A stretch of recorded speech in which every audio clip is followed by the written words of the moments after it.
This video is brought to you by Archi-Tech Network and our online platform of courses where you can learn from world-class architects working in some of the practices that you can see in these videos.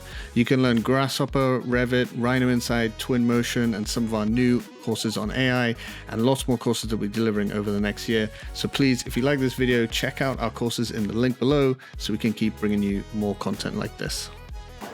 What's up guys, and welcome back to another video here on the ArchiTech Network.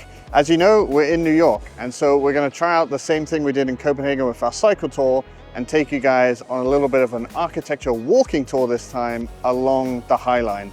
Now, the Highline is like a who's who of Startchitects and people that have built along it, and so we're going to take you through a little walking tour starting here in Hudson Yards. We're starting from the end of the Highline, but I actually think this is the better route because there's more bars and stuff at the end of the Highline when we get there, so you can have a drink. We're starting in Hudson Yards, which is also a crazy new development here in New York, surrounded by Startchitects, the who's who of architects. You got DSR, Heatherwick Studio in the background, big KPF, SOM, it's a who's who of being here. It's a mega interesting development. So this whole thing that we're standing on is built on top of a train track. They kind of built a giant plinth and then developed all these buildings. And this is part one of a part two, which you'll see when we start the Highline. They're going to build over another development over here. So we're going to start things off here. We're going to start and go and take a closer look at the Heatherwick's vessel here.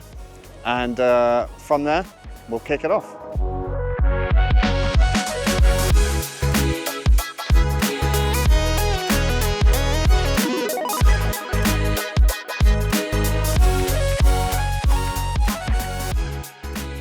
We start the tour in the middle of Hudson Yards at the bottom of Heatherwick Studio's vessel.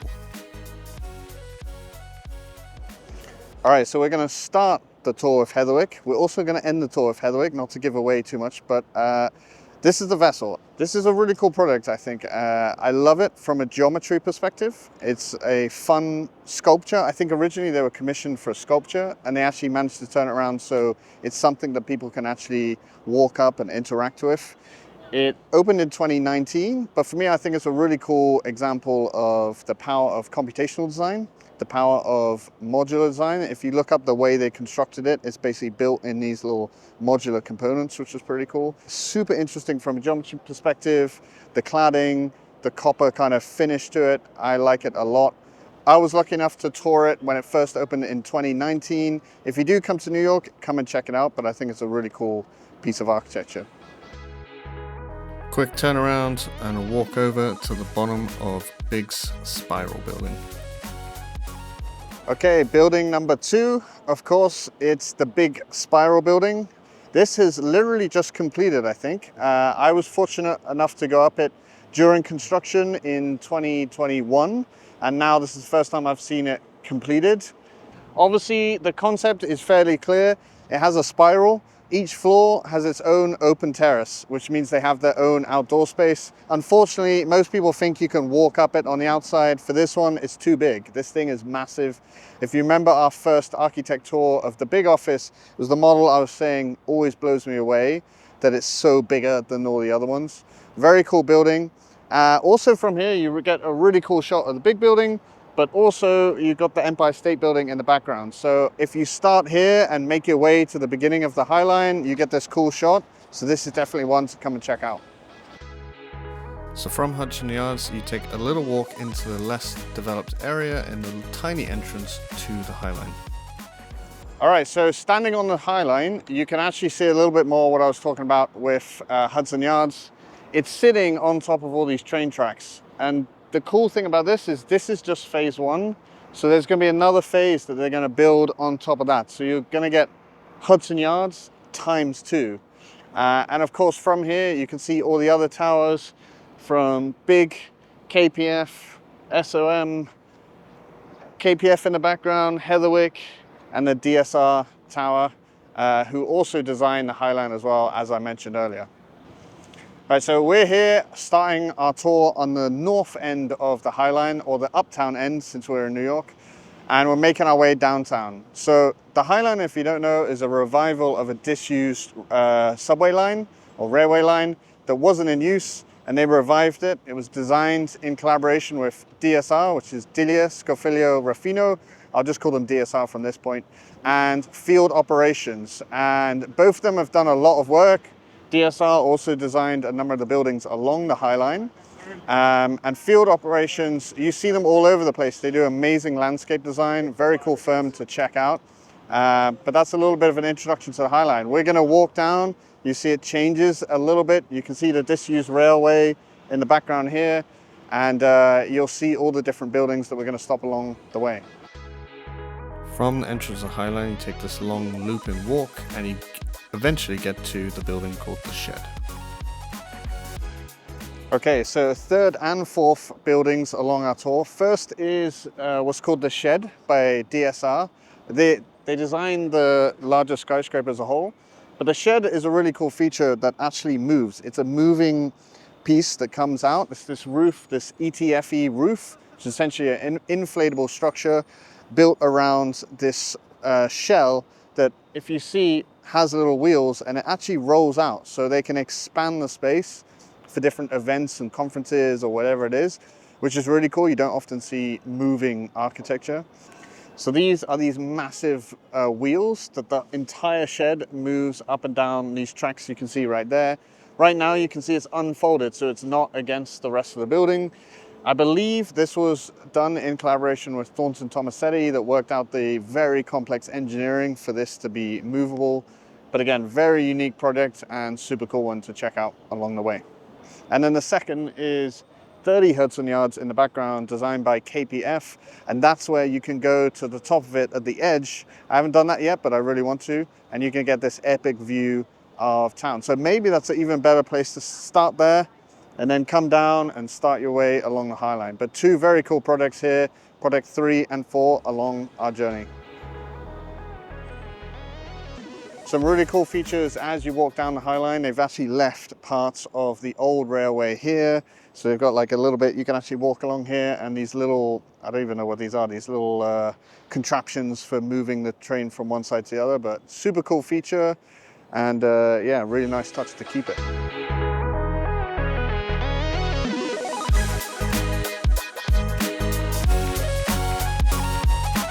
Quick 200 meters walking down this Highline and you get to our next building, which is Zaha's 520 West 84th Street. Building number 5, we're at probably one of the most famous buildings along the Highline, which is of course the Zaha Hadid building. We're only about 100 meters from the Hudson Yards buildings that we were just at, and this one was completed in 2017. It's one of my favorite Zaha products. I really like it when they're not so crazy with the freeform geometry, but it's got a flavor that it's kind of like that in between. This is a pretty cool building, super high-end apartment block, of course. Very nice one to take a look around. I recommend walking on the street level, but yeah, super cool building. For some reason, every new modeling software is trying to model this. I feel we had Sketchtrude or Snaptrude, Arcol. Everyone seems to be modeling this, so we'll add them into the links below. But yeah, very cool building along the way.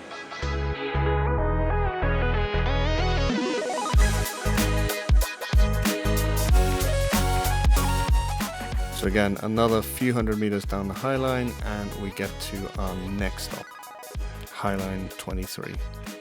All right, building number 6 on our tour. We've got Neil Denari's tower here. These are high-end apartments, so each floor is its own apartment block. The only thing I know about this is basically the facade was made by the company I used to work for, Front, or designed by them. It was built entirely in China in these mega panels and shipped over here and just put onto the building. So it was quite a unique way to build the facade at the time. This was built by Neil Denari in 2009. So this was here exactly when the Highline was being built. So this was one of the first high-end buildings to be on the Highline. Continue walking down the Highline and you eventually get to my favorite spot, which I call Startchitects Central. Okay, so this next part of the Highline is what I call Startchitects Central. There's this one spot where we've got Heatherwick building right behind me, Bjarke Ingels Group, 11th. We got Joan Nouveau to the left here, you can't quite see, and Gehry. So you've got this whole cluster of Startchitects We're going to go have a wander around each one and show you guys around. First building in the Startchitects cluster is by Heatherwick Studio. This is their lantern house. You get the name from the bay windows, which is kind of like this Victorian vibe. You can see each one is like 2 stories. Really cool feature, bringing like this British style architecture to the US. Kind of a fun building. It just opened up in 2020 or 2021, but another super interesting building along the way. So this is the point I'd recommend actually coming off the Highline and walking towards the riverfront where you can see all of these buildings. All right, so this is the part I do recommend coming off the Highline and just coming to the riverfront, because from here you get 3 big Startchitects in a row. You got, first of all, Biggs, the 11th, which is still currently under construction as we're talking now. I think it should be finished sometime in 2024. Residential building. 2, what people think are twisting towers. They're not really twisting, it's more like they're lofting from one profile to the other. Funny story, as this was being built, there was a lot of calls from the fire brigade saying that the building was falling over as it was being built, but it was the design. So if you are here and it's still under construction, you can actually see an incredibly blurry pixelated model of the BIM model. And Jan was talking about this in our tour. So you can actually see the model here if you come onto site. Next to the big building, you've got the one and only Frank Gehry. This was built in 2009. So again, it was one of the first like Startchitect buildings to be placed along the Highline. It's an office building. He doesn't usually do that many office buildings. But it's a pretty cool one. One interesting fact about this is the facade was made with what's called cold bending. So that's when you have the piece of glass and the glass is just bent like 6 inches into place. This vastly reduced the cost, and it means you don't necessarily have to have curved glass to build it. And then next to that, you've got Joan Nouveau's the 110th, I think it's called, which was built a year after the Frank Gehry building. So I think in around 2010, 2011. Interesting building. We took some shots of the back of it. It's a sneaky building because they've put all of the work into the front of the facade. It was also, the facade was also designed by my old company, Front. And you can see all of the design work is in this south-facing part of the facade. But on the back of it, it just looks like a regular building. There's some kind of interesting ways they've done the windows at the back, but it's a sneaky way to put all of your money up front and then reduce your cost by simplifying the back of a building. But 3 really cool buildings, 3 Startchitects side by side. And even if you continue down this road, as you'll see in a minute, we've got Heatherwick, Renzo Piano, Herzog de Meuron, everyone along this road. So definitely recommend to come off the Highline, check these out, and then get back on it. So we hop back onto the Highline and we continue walking down the path, and you eventually get to Studio Gang's the Solar Carve.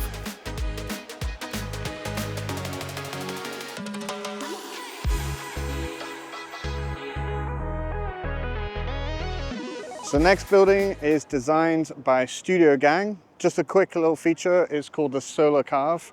And for this one, what they decided to do, the zoning laws gave them this kind of block, decided to like slice off this corner and then also the back corner so that they wouldn't actually shadow the Highline and the courtyard that they have below.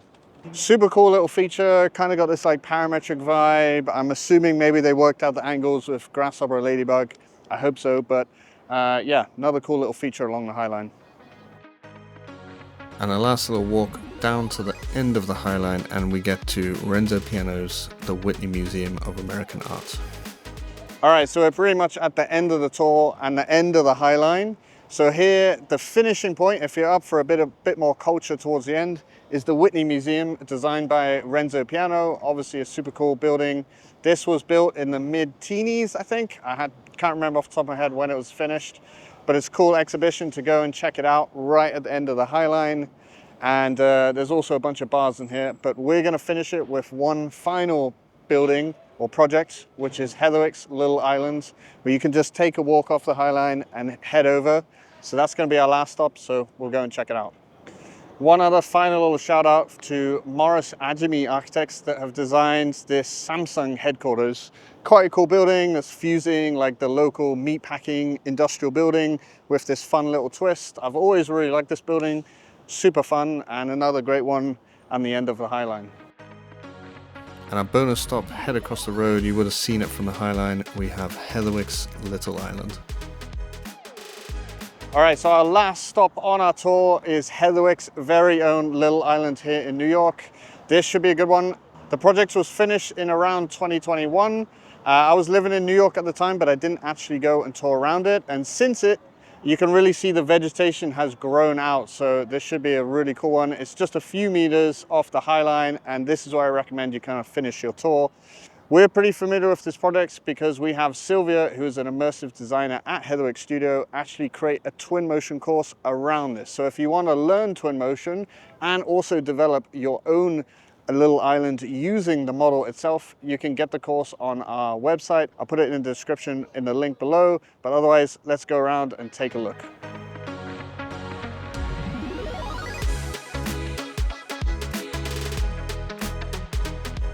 So obviously a key feature of this project are the concrete pods that the whole island sits on. If you remember back from the tour with Pablo at Heatherwick Studio, there is some form of modularity with these. So there is a little bit of repetition, which is what makes the project economical. You can see each of the columns is a different height. So I can't remember exactly the details of it, but there is some parametric modularity to this project, which is super cool. Obviously a really nice feature and amazing to be under. So definitely one to come check out.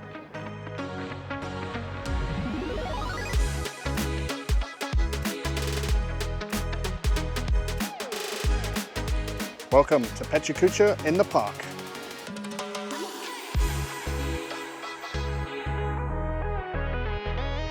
So taking a little stroll around Little Island, it's exactly like walking through Sylvia's course when I was doing that.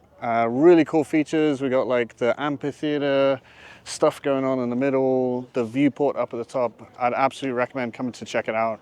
Definite highlight of the tour and a good way to finish. All right guys, that wraps up the ArchiTech tour of the Highline. Hope you enjoyed this one. This is this new feature where we're gonna go and see the projects that we've seen in the studios and in the offices. So if you like this kind of thing, give us a like and a subscribe. The more people we get on the channel, the more offices we can go and visit and the more cool buildings we can go see. So otherwise, thank you for joining and I'll see you in the next episode.